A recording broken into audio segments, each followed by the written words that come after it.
Hello student, आपका स्वागत है आपके अपने चैनल हिंदी अड्डा पर। आज हमारी हिंदी साहित्य की क्लास नंबर 5 है। इससे पहले 4 क्लासें हो चुकी हैं। अगर आपने वो नहीं देखी हैं तो प्लेलिस्ट में जाकर देख सकते हैं। ये क्लासें HTET, TGT और PGT जो भी हिंदी से तैयारी कर रहे हैं दोनों के लिए ही महत्वपूर्ण होंगी। चलिए फिर आज की क्लास को शुरू करते हैं। कल हमने पढ़ा था हिंदी की प्रथम रचना श्रावकाचार किसकी है? देवसेन की। यहाँ तक आगे करते हैं क्लास को। हिंदी के प्रथम जो कवि हैं सरहप्पा की कोई स्वतंत्र रचना प्राप्त नहीं है। राहुल सांकृत्यायन ने अपनी पुस्तक हिंदी काव्यधारा में सरहप्पा के पदों को संकलित किया है।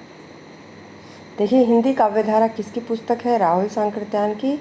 इसमें सरहप्पा के पदों को संकलित किया है राहुल जी ने। आगे है गणपति चंद्रगुप्त ने शालिभद्र द्वारा रचित है ये भरतेश्वर बाहुबली रास को हिंदी की प्रथम रचना माना है। गणपति चंद्रगुप्त ने शालिभद्र सूरी आएगा यहाँ पर। शालिभद्र सूरी की जो रचना है भरतेश्वर बाहुबली, उसको क्या माना है?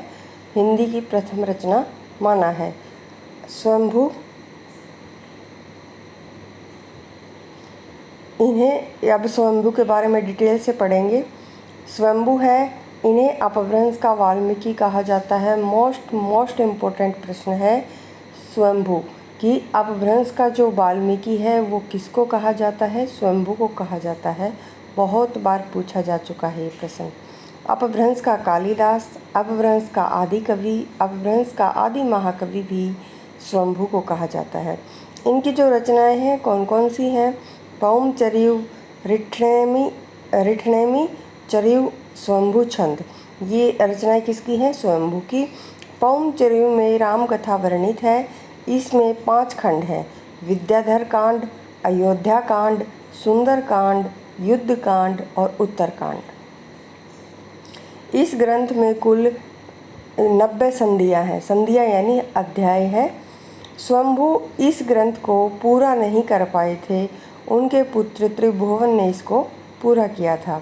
ये अपभ्रंश की प्रथम कड़वकबद्ध रचना है।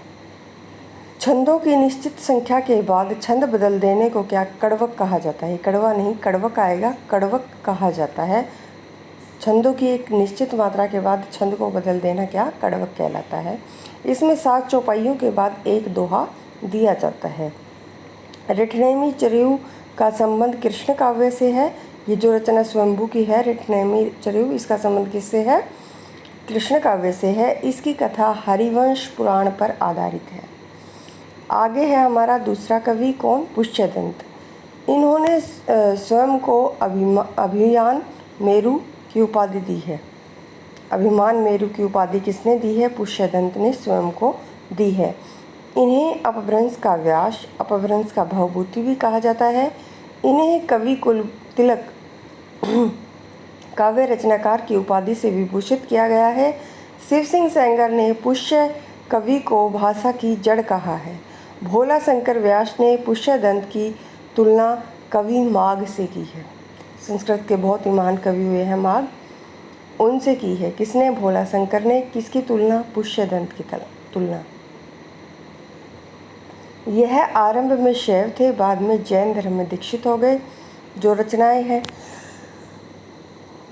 पुष्यदंत की वो महापुराण अति महत्वपूर्ण रचना है। महापुराण, वै कुमार चरियु, जैसर चरियु, कोश ग्रंथ। महापुराण रचना, इसको विशेष रूप से आप याद रखेंगे। महापुराण में जैन धर्म के 63 महापुरुषों का जीवन वर्णित है। वै कुमार चरियु, जैसर चरियु दोनों क्या हैं? खंड काव्य हैं। अगले हमारे कवि हैं योगेंदु मुनि। योगेंदु या फिर जोइंदु इन्हीं का नाम है। इनकी जो रचनाएं हैं कौन सी हैं? योगसार आएगा। देखिए, जोगसार नहीं, योगसार और परमात्म प्रकाश। अपभ्रंश में दोहा काव्य परंपरा का आरंभ इन्हीं 2 कृतियों से माना जाता है। धनपाल की रचना भविष्यदंत कथा और राम सिंह की रचना पाहुड़ दोहा। अगला है हमारा अब्दुल रहमान।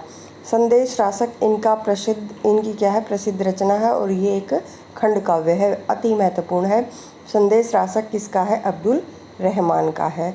हिंदी में षट ऋतु वर्णन पद्धति का आरंभ संदेश रासक से माना जाता है। संदेश रासक किसी मुस्लिम कवि द्वारा रचित हिंदी की प्रथम रचना मानी जाती है और ये एक दूत काव्य है। अगले कवि हैं हमारे जिनदत्त सूरी। ग्रंथ कौन सा है, उपदेश रसायन रास। 80 पद्यों का यह ग्रंथ अपभ्रंश रास काव्य परंपरा का प्रथम ग्रंथ माना जाता है। नगेंद्र ने अपने साहित्य इतिहास में 7 कवियों और उनकी रचनाओं का विवेचन अपभ्रंश काव्य के अंतर्गत किया है। वो कवि कौन कौन से हैं, स्वयंभू, पुष्य, धनपाल, जोहिंदू, राम सिंह, अब्दुल रहमान और जिनदत्त सूरी। रामचंद्र शुक्ल ने अपभ्रंश काव्य प्रकरण के अंतर्गत 5 कवियों की रचनाएं सम्मिलित की हैं। कौन कौन हैं वो, हेमचंद्र, मेरुतुंग, सोमप्रभ सूरी, विद्याधर, सारंगधर। हेमचंद्र की रचनाएं सिद्ध हेमचंद्र शब्दानुशासन, देसी नाममाला और कुमारपाल चरित। सोमप्रभ सूरी की रचना कौन सी, कुमारपाल प्रतिबोध। मेरुतुंग की रचना प्रबंध चिंतामणि और विद्याधर इनका कोई प्राप्त नहीं है। माना जाता है कि प्राकृत पेंगलम में कुछ पद संकलित हैं। किसके, ये विद्याधर के। सारंगधर इनकी रचना हम्मीर रासो है। रामचंद्र शुक्ल ने अपभ्रंश की रचना परंपरा की समाप्ति हम्मीर रासो से मानी है। किससे मानी है, हम्मीर रासो से। इसमें रणथंभौर नरेश हम्मीर की वीरता का वर्णन है। हम्मीर रासो अप्राप्य ग्रंथ है और इसके 81 पद प्राकृत पेंगलम में संकलित हैं। प्राकृत पेंगलम छंद शास्त्र से संबंधित रचना है जिसके संकलनकर्ता कौन है, लक्ष्मीधर माने जाते हैं। इसमें विद्याधर, सारंगधर, जज्जन, बब्बन के पद क्या हैं, संकलित हैं।